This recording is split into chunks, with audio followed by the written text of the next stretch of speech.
help them with their camera. Yeah. All right. Use the camera for me. Everybody to know. And that's the way we work out on just social media. Yeah. Okay. Hello everyone. First off, for you, I'm going to see you guys on YouTube. My name is Vaughn.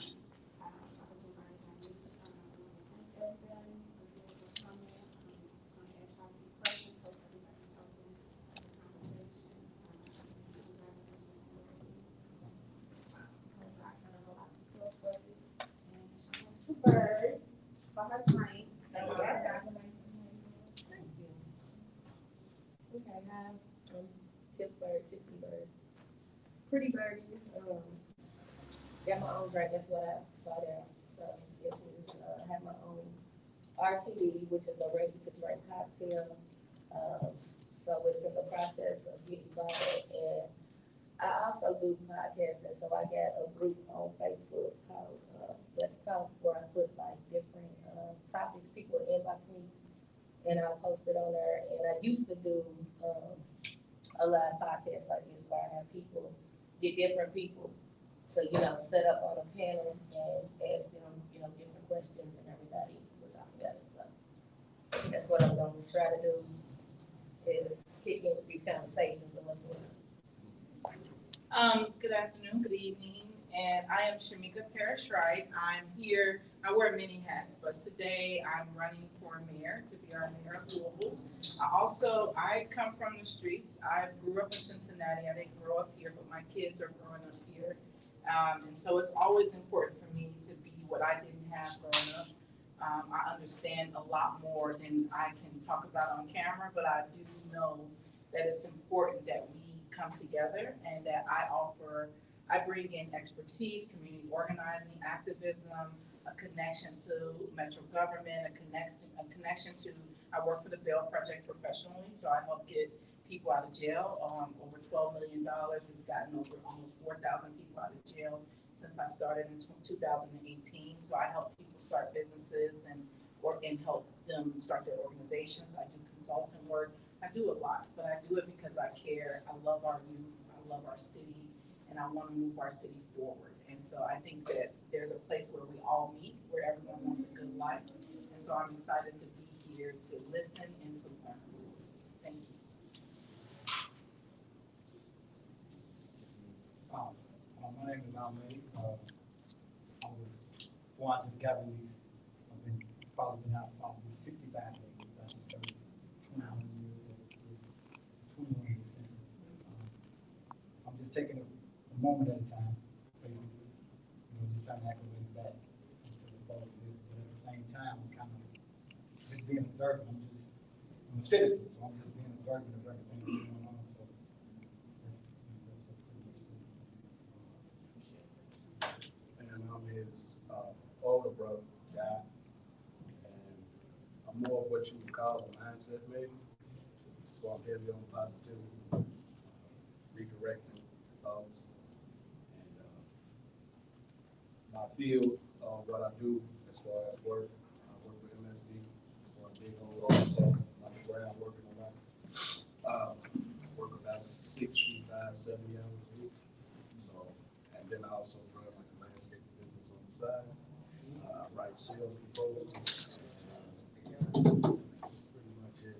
Do a lot of writing.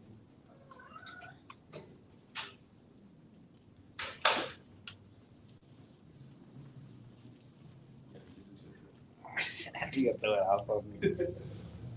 Nah, I gotta break up the rear, man. Turn it on, fine, man. Man, I like that TV, man. Yeah. I'm fine. I don't do nothing spectacular. I'm from the streets, and I live all over the city. And I'm just here to support. What's going on in our city ain't cool. If it take us to make it happen, then that's what we need to do. I'm willing to do whatever it takes.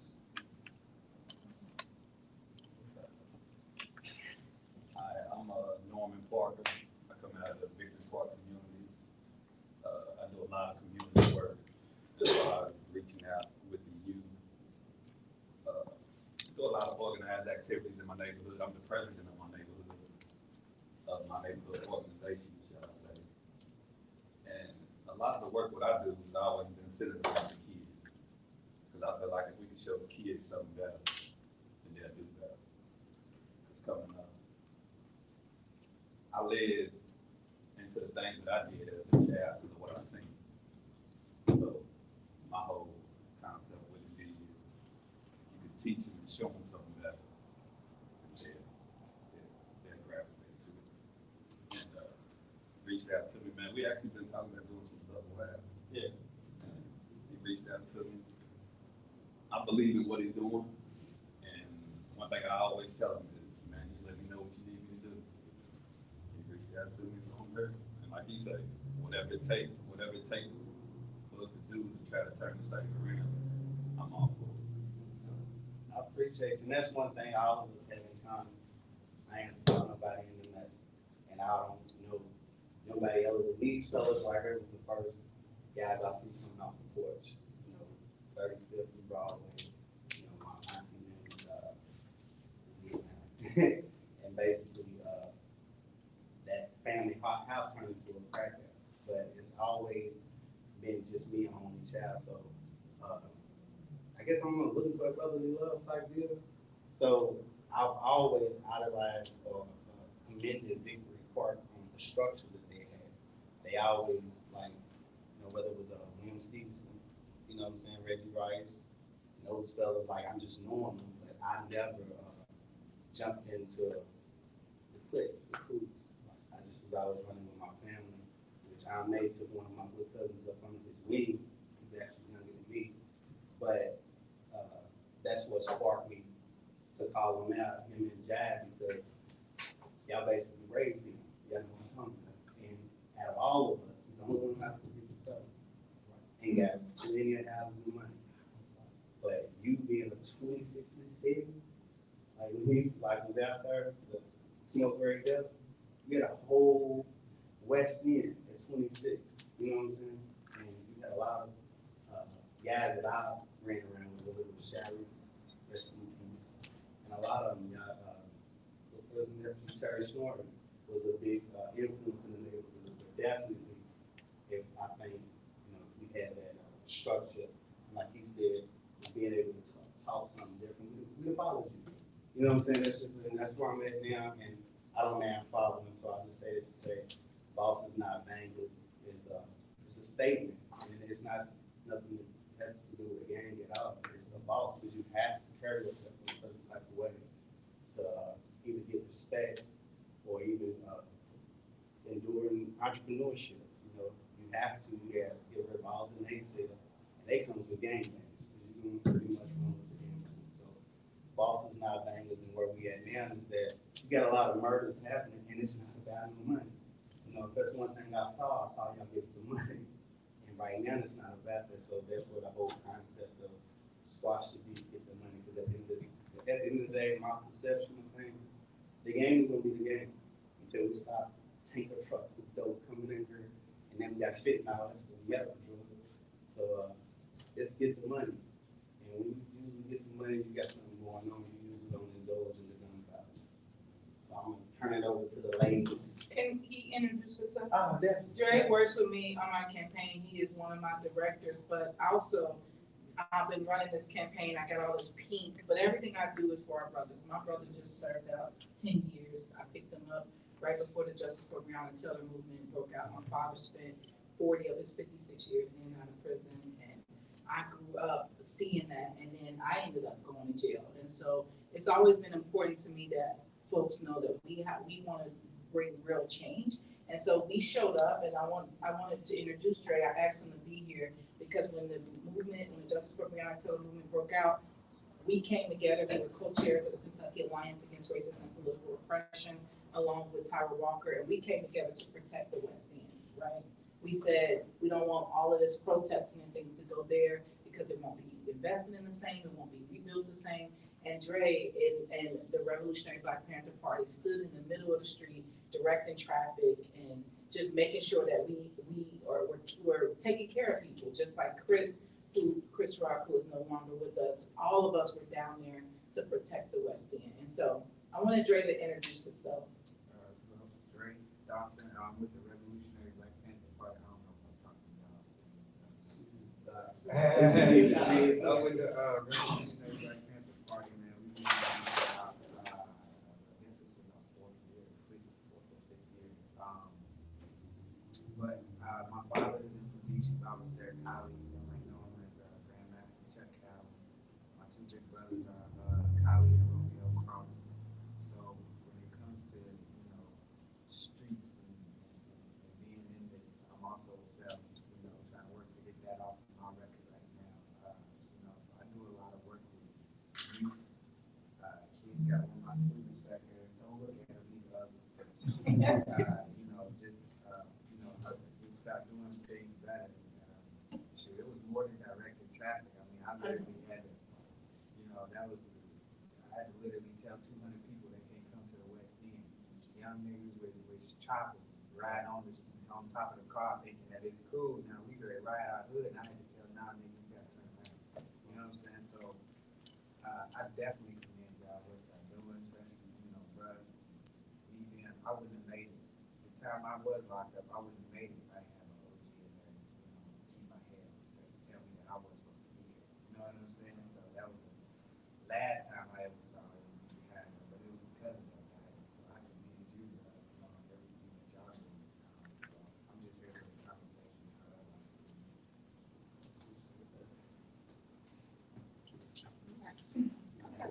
Podcast, so Yes. Go ahead and get started. Okay, first question I have, and this is for, anybody can answer. What is it, in your opinion, what is it that you would like to see for your community? To make your community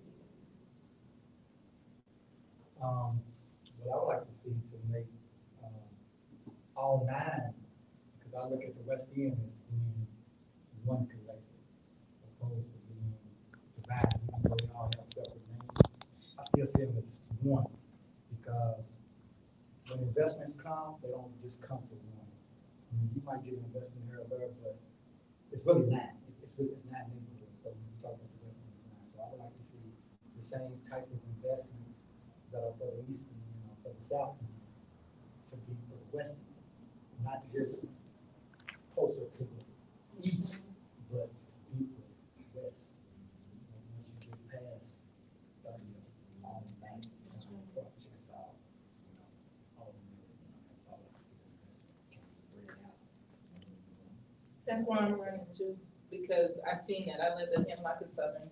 My husband and I just bought our house in Shively in 2018. So before then, Hemlock and Southern, 24th and Jefferson, 37th and Broadway is where I birthed my kids, where I live, where my 4 graduates were. And so for me, Louisville needs the West End. We need to be clear about that. We wouldn't get all the funding, the grant opportunities if it wasn't for the 9 neighborhoods in the West. And merger, I moved here in the early 2000s, and right when merger was taking place. And now that I'm doing this mayoral campaign, when I go to Anchorage and when I go to Portland, when I go knock on doors, they tell me merger failed them. So people in the West tell me that too, and they said they feel left out. Do we need our own representation? So I mean, I've been talking to people about that. Do we become incorporated? What do we lose if we do? But the city doesn't want us to annex the West because it would be all the diversity. Yes. What do you think, man? We try to keep it with the fellas. Yeah. Definitely conversation, because this is where we're trying to get. That's true. A lot of the fellas to speak on what's going on. But for me, I think, like with the youth, a lot of it does have to do with money too. And a boy can't be what he can't see. So I think you need, obviously, positive role models who are able to teach skill building, because skills take years. So you need to be able to, whether it be entrepreneurship, whether it be a trade, whether it be something in STEM, technology, engineering, mathematics, something like that. But I feel that I would like to see more teachers teaching young African-American people how to get money. Because if you take something from somebody, if when I was 19 and I was out here selling dope, it wasn't nothing you was gonna tell me to make me stop selling dope. unless you was telling me or promising me that you was gonna replace it with something equal or greater value. So for me, I think it continues until you can give me something that is tangible, something that I can do. I don't believe a normal human being wants to sell drugs, wants to be looking over their shoulder all day, wants to be, you can't sleep, you don't know when they come. You know they coming, you just don't know when. You can't trust nobody, and I don't think that's healthy. I don't think nobody wants to live that way. But you have the skill set to be able to get money, because the investment part of it is cool. But people don't start taking care of things until they actually invested in it themselves. And if I don't have money to spend, if I'm not, I don't know how to get money, I might rob. I might go get me a bag. I might sell me some dough. I don't know what I'm gonna do, because I never say what I won't do, because I know what it's like to be hungry. So for me, I would want to see more investment. I agree with the investment in the community, that's necessary, it's needed. But also on the other hand, I want to see investment in the youth. I want to see them learn how to get money. However that may be, look legal, because I wouldn't get 10 years, you wouldn't done 21. I'm sure we're probably not the only people in this room that don't went and did some time. I don't want some money. I just want a battleground. I didn't want to hurt nobody or nothing now. That's a whole nother thing. But I wanted some money. Square business. That's all I wanted. I wanted some money. And at that age, I didn't understand how to get it on the level that I wanted it at. But it's so much opportunity out there now to get it. There's people banking money on the internet all day, every day. There's people making, there's kids making millions of dollars right now on the internet. It's all right here. So I would want to see more investment in the people as far as teaching them skill sets on how to get money. And with you saying that, like, how can we get the kids to learn that instead of them on the streets, you know, killing each other? Like, do we set up some kind of program, you know, an entrepreneur program? Like, how can we, that's what I want to do, you know, is try to get these youth, because it's like every day, like, I got teenage kids, and like, I be worried about my kids, that they hang with the wrong people. You know what I'm saying? But it seems like you will look at me as your mother, being a hustler, you know, and how I get my money, and which I do try to teach them, you know, but like other people's kids, you know, I see on social media all the time, them saying like, I don't know what to do with my child. Like, how can we help our youth that it's other ways that you can get money? Like you said, social media, you can do it, you know, but some of these kids is trying to be a drug dealer, or is trying to, you know, because pills is popping now. You know what I'm saying? Pills is really popping, and they think that's what it is. So, you know, what can we do to try to, you A know? couple of things in there, though, and just real quick with what you're saying. The only reason we get caught is because we extra police. Everybody else does the same thing, trying to get money at the same ages in every neighborhood, because this is an economic place. The thing when it comes to our kids is, we gotta get to what you said. We gotta get to those parents that don't know, because they don't have the resources to give to, like, you know, I'm sure I'm not the only one who grew up in a single parent household here, right?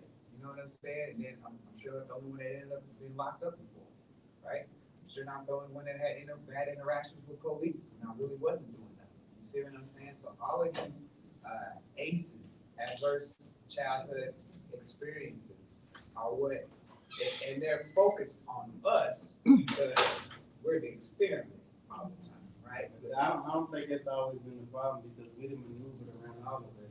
No, we can't. Yeah, but so when you say extra police, that's no different than the feds watching. If you're gonna get some money, you're gonna find a way to do it, and you're just gonna move it. That's just different resources, because all we have to turn to is dope. All we have to turn to is some drugs, or hustle some pills, where these white kids, I can hustle some shit on the internet, and we can teach our kids that, like, you know, hustle. I didn't do till college to learn how to hustle the banks online, you know, to actually get the money that I needed to pay for school. So it's just, one of it is opening our experiences, helping the parents that actually need that help. Because a lot of my students come from single parent households where mom's like, I don't know what to do with it. I just had to snatch one of my students because he's throwing gang signs on the ground. I'm like, what are you doing? I see my friends do it. You don't even know what you claim. You don't know what they into. You don't know what that's bringing back to you. And that's just, we keep getting sucked into these cycles, and we gotta stop it. And I think that's what we're trying to do. But we gotta get into our families. We gotta get into our loved ones. What do you say, man? What's your What I wanted to say was, we just gotta be honest. We're not gonna be able to say everything. That's true. I mean, that's impossible, you know? But at the same time, you gotta reach the ones that wanna be helped. Yeah. That's where you need to focus your attention, because if you just try to go out and just try to help everybody, you're gonna get exhausted. You're gonna see this not gonna work. It's not possible. You say, Now, hold on, just let me finish. Say no, go ahead. I'm gonna say this last little part. When you help the ones that you wanna help, they'll start to see the other ones that don't want no help. They'll start to see the way they're moving. Because in the West End, I mean, sure, it's a bad community, that's what they say. But it's a whole lot of people there in this West End that's doing the right thing. That's right. There's Every more day. people in the Yep. West End that's doing the right thing than doing the wrong thing. And the West End gets a bum rap from a few, not the many. So if you focus your attention and your time on the ones that want to be helped, you can kill a whole lot of people. That's just, yeah, and I agree with that. yeah, that's. Yeah, I was just gonna touch on what she was asking, like, what you wanna see in your community. And with me is better real partnership when it comes to accessing Metro government. Because a lot of what's going on inside these communities is, what I see, we got two main negatives, well, really three. We got our kids with too much idle time. And then we have a lot of abandoned properties that bring some value down inside the neighborhoods. So to me, what I always said was, if you take both of those negatives, you take the kids with the idle time, pair them with the abandoned properties, bring somebody in that can show them the skills to practice on the houses and redeveloping them. I'm bringing the property value up, the kids is gonna learn a trade, and also they not doing what they could be doing. And that's just one piece of what I see that I believe would do a whole lot with changing what's going on in the community. I was just gonna touch on it. And it's kind of like what he said, sure. Yeah. Give them skills. Yeah. It kind of goes into what do y'all feel like the community is lacking. So I think John and I may touch on it as far as like resources, and then you. And then we gotta step up. Like, more of us gotta step up, because another thing, and this is the real key to it. What we seeing on television every day and how they advertise in the West End, that's what they want. So they not gonna come in and try to stop it. They don't want it. You gotta think, if you really sit down and think about how much money is made off the back of one male, black male, and I'm talking about as a child, going through the school system, the extra counselors, they really put the resource officers in the school, you suspending them, they gotta go to the board, then they go up a bit, they get locked up, look at all the caseworkers, the counselors, the correction officers, the nurses that's in the jail. You gotta think about how much money's being made off the problems that we deal with. So I think if you look at it like that, we gotta save them. They don't want to. So what type of, in your opinion, as far as social media, what type of influence do you think that's having the impact of social media? They got social media, all It's everything. And I'll just take me for example. I'm an introvert. I'm my own chap. Like I never get out here and sold myself to any type of group. I never chased behind nobody that had a bag. I always came home and went to promotional packaging. Got my first 200 by before the answer. I just moved to word and I call myself a trapping prostitute.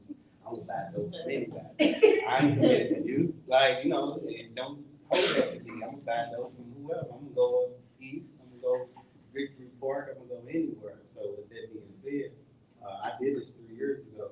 Like boss is not named, but it only came from my experience of never just embracing the street like he said. I just wanted some money. It was it. And then being that I lost the first time that I tried something, robbery was my first situation because I owed it.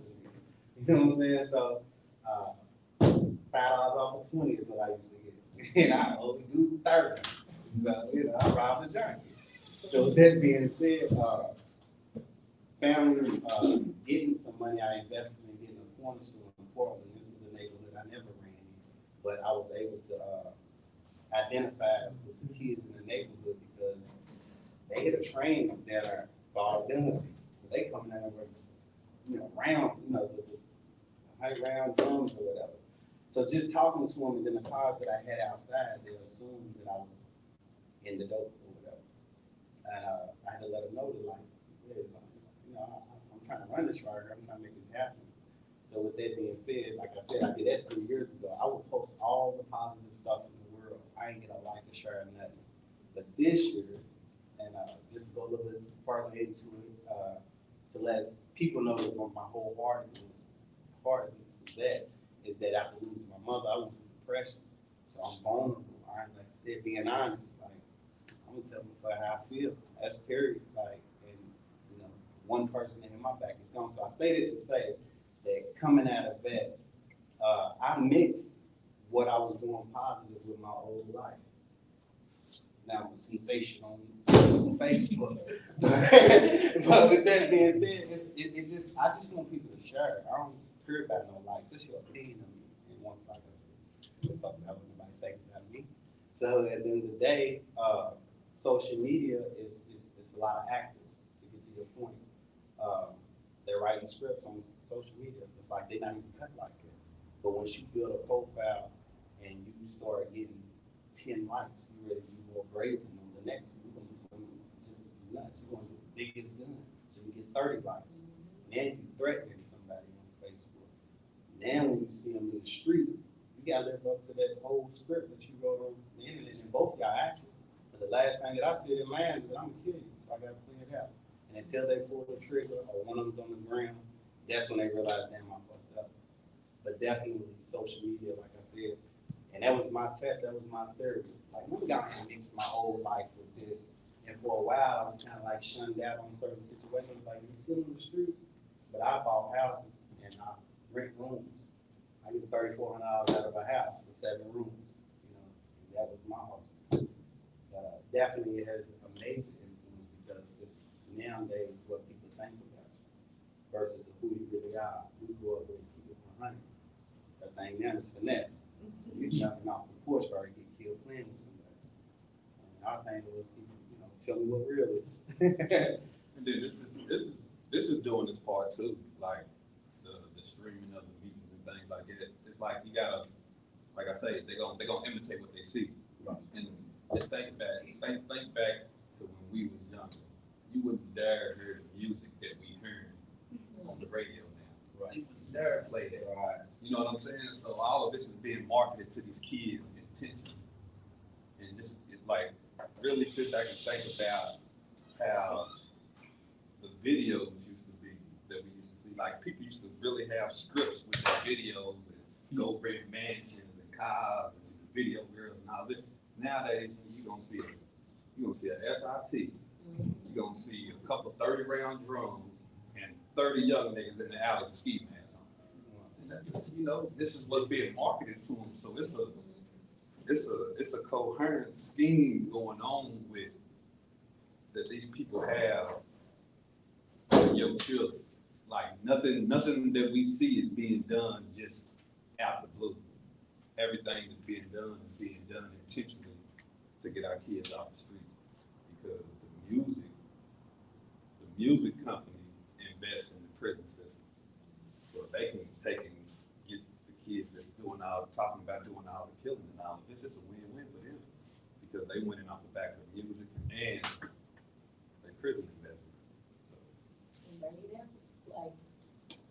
And it's all language. Yeah. It ties back to language. So even like you said, you wanna hear from the felons, I use justice involved language. I don't call my brothers felons, I don't call them. No, I said the fellas. Oh, okay, I was like, The whole did we just point say of- felons? The whole point of Okay. it is trying to get to the point of, because you can be 19 years old and be called an OG. Right. So it's really like I said, when I spoke of street politics and politics, it was more or less like when you guys get into office, and not say you, because I definitely feel like you can be on this side of the fence, but at the end of the day, I don't know if nobody remember I'm gonna get you suffered. You know, the brothers went outside with picket signs, went inside and came out with jobs. So it's like the agenda gets forgotten once you, not you per se, I'm but not just, yeah, those people get those jobs. They forget about it's the people that got you the job. So when it comes down to you, linking with somebody like Ahmed, who's been gone for 21 years, that missed the whole heroin epidemic. I'm sorry, you missed that. But it was plenty of money in it. And if you was a tennis shoe hustler and you sold heroin, come on, man, you got $100,000 in 3-4 months. You know what I'm saying? And with that being said, him being able to come home and not being able to be right in this position, like that's the first person they should regret. To ask him what's going on, what to do he think. I'm telling you, and this is me, 13, 14 years old, and I think like 21, 22, he's like 7 years older than me. But dude ran a whole community and not on no tough stuff. He was a little guy, he was a big one. And it was just on the strength of how he conducted.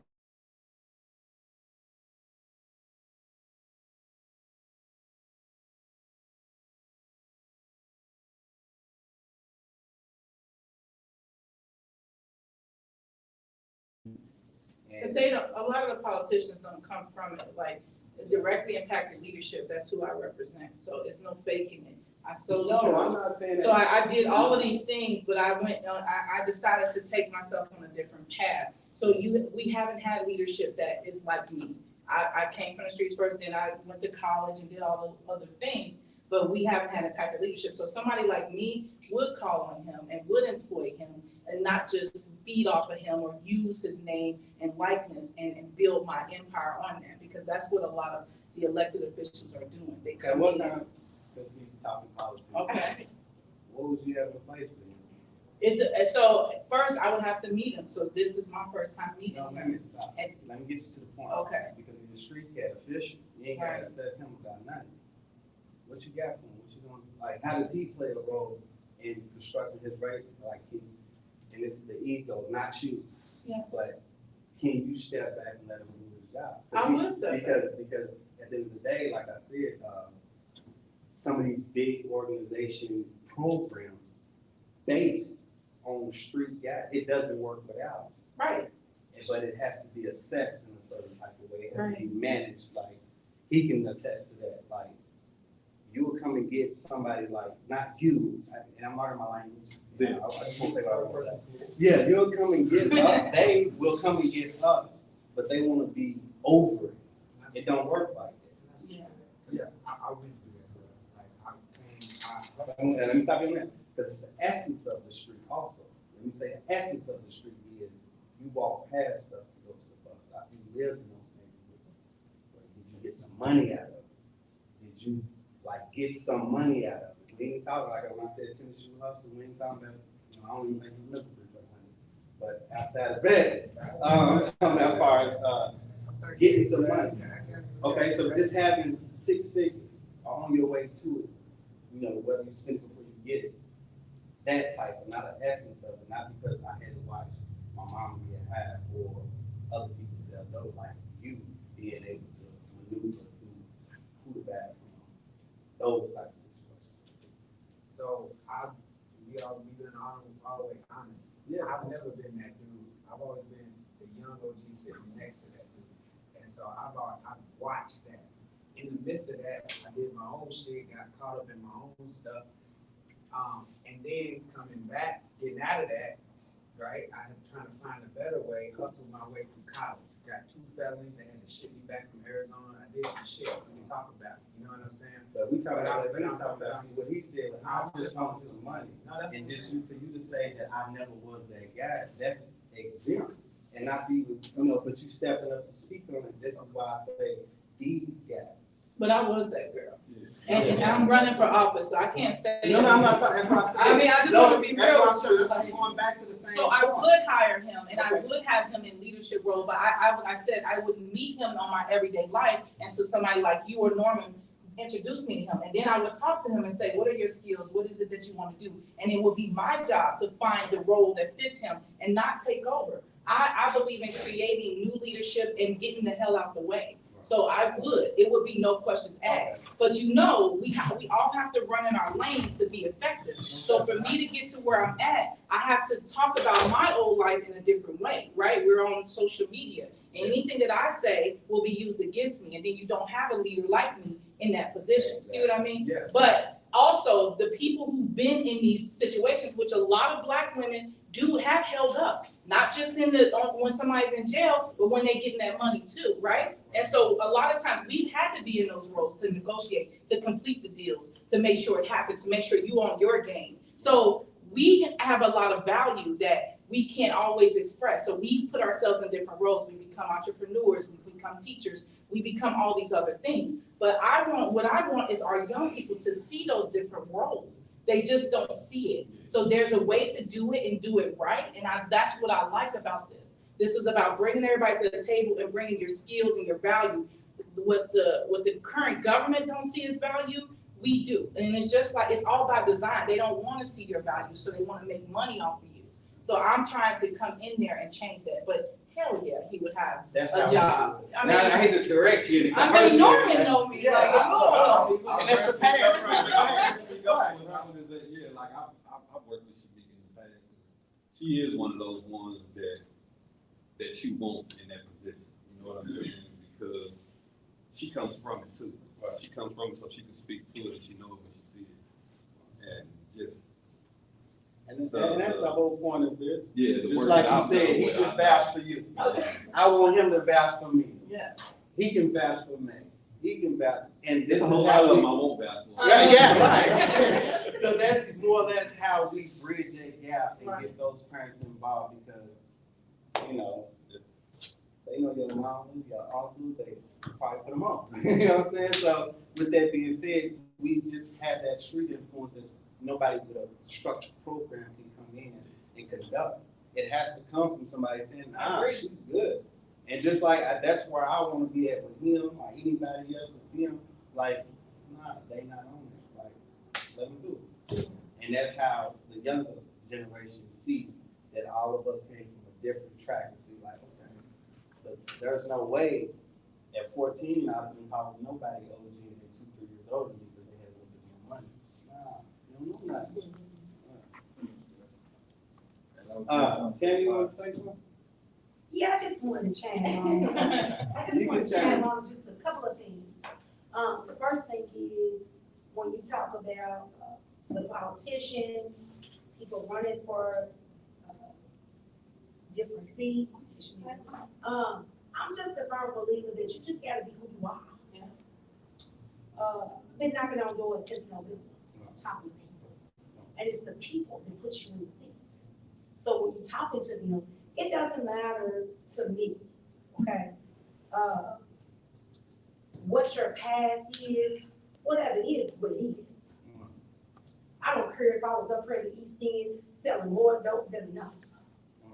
When you believe in second chances that people can change, because guess what? Can't nobody tell me nothing if they ain't been through something. Okay? It don't matter if I'm on TV, because I learned running for Metro Council that this politic game is just as worse as the And grimy, and they ain't got no okay, records. so, so somebody knows We something got about resources you. in this game. So when somebody knows something about you, they gonna put it out there anyway. So you might as well talk about it yourself. You might as well say whatever you done been through, because people, they like what's real. And if you just ain't been through something, you ain't got a story to tell me. And I done went from getting up in the East End, doing everything for God love, to have my own beauty shop, like, okay, how can I get out of this game? You know, and ain't nothing fake and phony. When it talks about the kids, I got a whole football team helping keep 100 kids off the streets. I ain't from California Park. You know, so the thing of it is, been doing it for the last 18 years alone. Okay, so when you talk about what will it take, I just got selected with no matter what my background is to sit on the board. Okay, where it's giving the West End $30 million. Okay, I had so many. Why is it that you sitting on this board? You know, the tax increment's gonna. Because if it's designed for gentrification, to push the blacks out of the West End, you will want somebody like me on.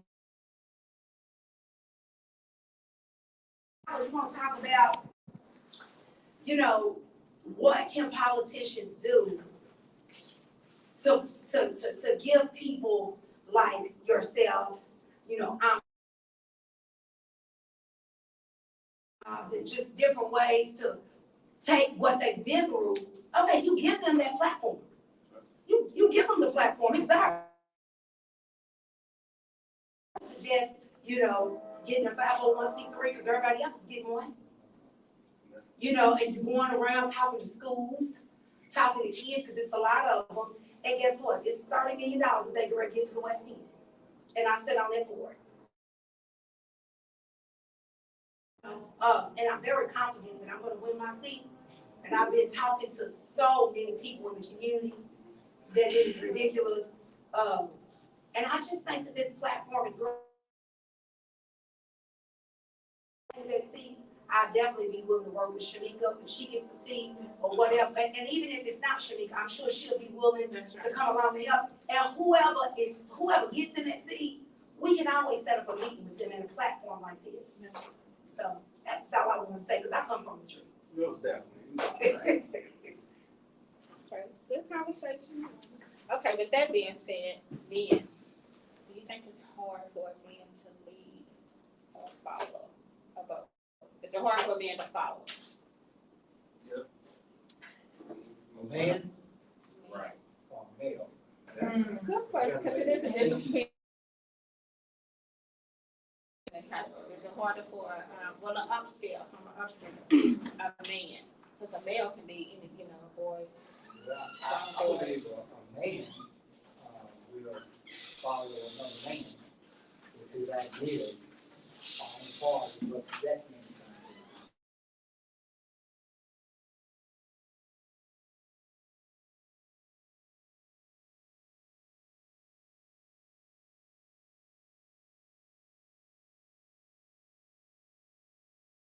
I want to see happen.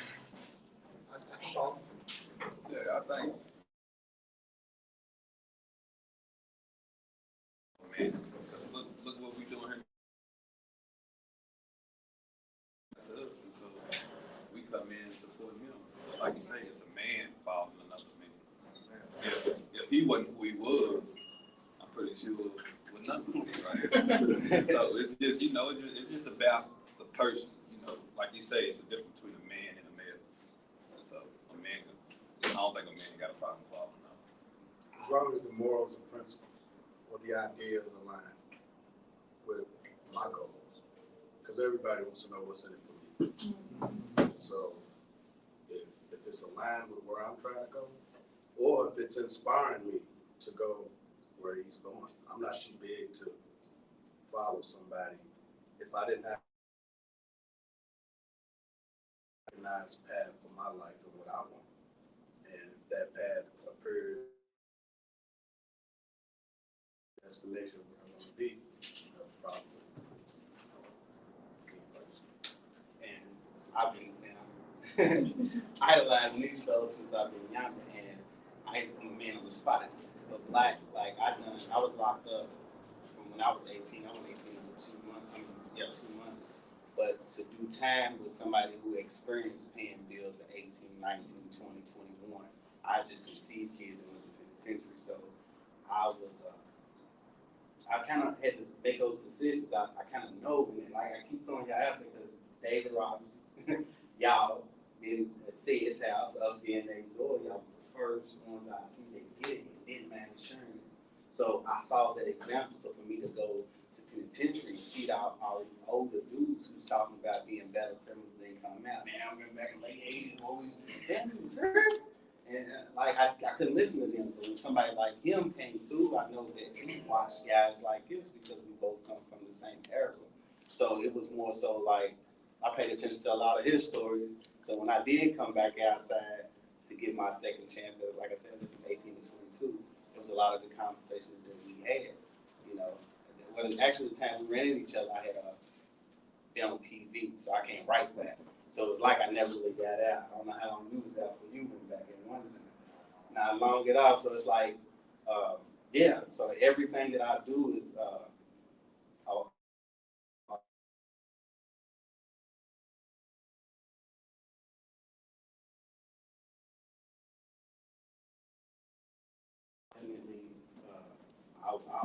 I definitely want to like just like I said. I've been saying this since I've been here. Victory Park has been so structured and how. That's why I find as an outside looking in, you got some guys who probably didn't pay attention to the rules, and you got the guys who did, and we see the outcome of the ones that did, and the ones that didn't. There's a lack of knowledge of the parish. So, Finally, you gonna say something about Now, he answered the phone. And there you go again. We don't mind. We don't mind. that makes sense. So, with that being Right, how y'all doing today? Thank you, Demetrius, for inviting me. My name is Noel Langdon. I'm the founder of Fresh Exchange Mentorship Academy. I'd like to thank all our officials for being present today. You asked the question about is it hard for a male or a woman to follow, and my motto today is that in order to be able to lead, you have to have been able to follow. So both of those align.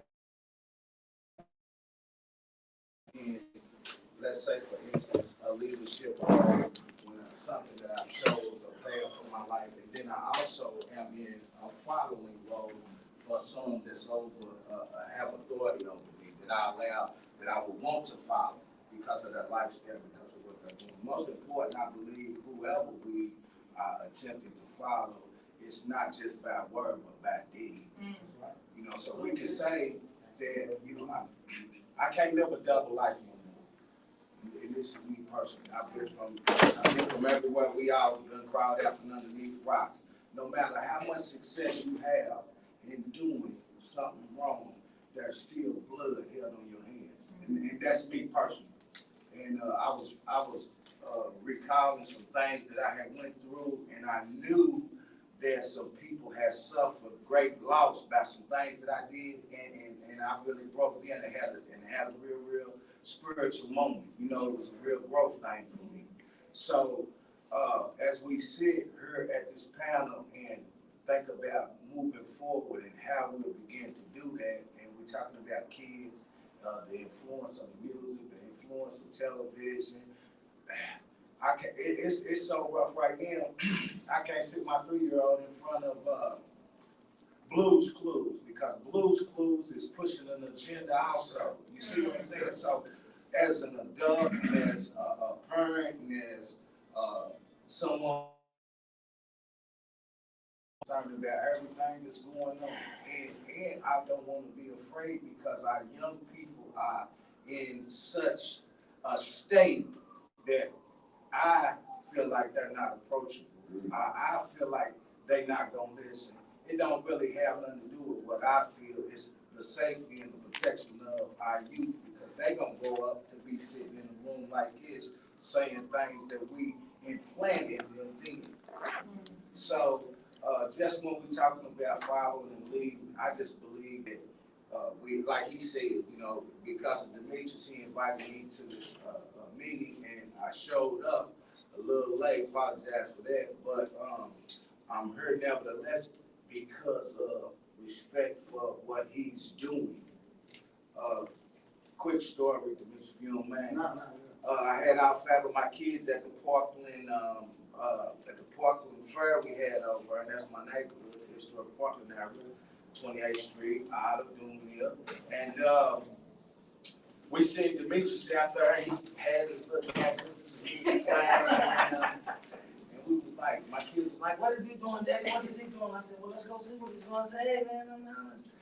And he came over and he said he's promoting Bosses Not Bangers, entrepreneurship. You know, I can't explain all the details of his organization.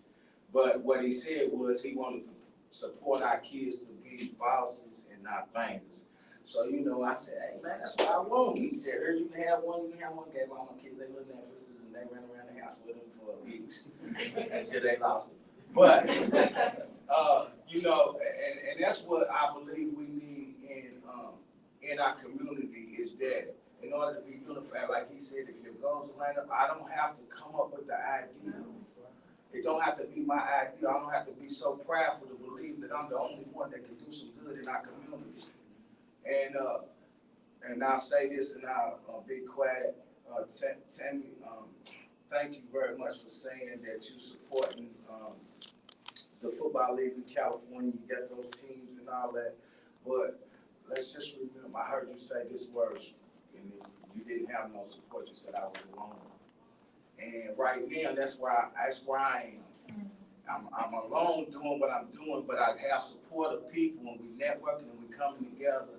But the only reason I'm doing this is because God is in my life now. And I know if I'm doing something good, I can't possibly be doing nothing wrong in his eyes, okay? Amen. So I just wanted to say that real quick. Appreciate y'all for letting me share. Glad everybody's here. Thank you. That being said, everybody, just don't forget that God is central aside, Yes. Thank you behind, we got a central aside to bring you back to come and get everybody else. So you always got the two sets of good friends. So don't ever think that those that you come back for, if they're readily available, then they're gonna be on the ride with you.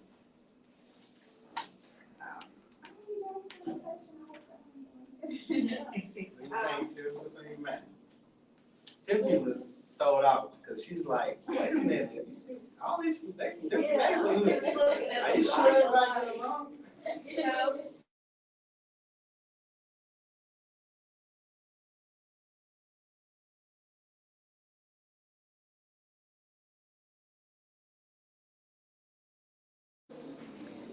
Okay, guys, I had to split because I've got another engagement. But that was a pretty amazing conversation. It's a group called Bosses Not Bangers. And that was, it's being held at the 9th Street, Chestnut Street, YMCA 930 West Chestnut. Hey, how you doing? And these are guys who have come out of prison and they are trying to deal with the reality of reentry, which is not easy under any circumstances. And they were extraordinarily open about the struggles that they've had in conversation, in many conversations actually, but this particular night, this organization, Bosses Not Bangers, asked for the sole survivors to speak. So really, really cool. And I wish I could have stayed for the rest of it, but I've got another commitment. It's been a busy day. And good night. Thank you. And I truly wish that I could let you hear the whole thing, but I think that they are live maybe on their page. I'm not sure if Dre Dawson is, but I know that they are live on their page at least. So please tune in.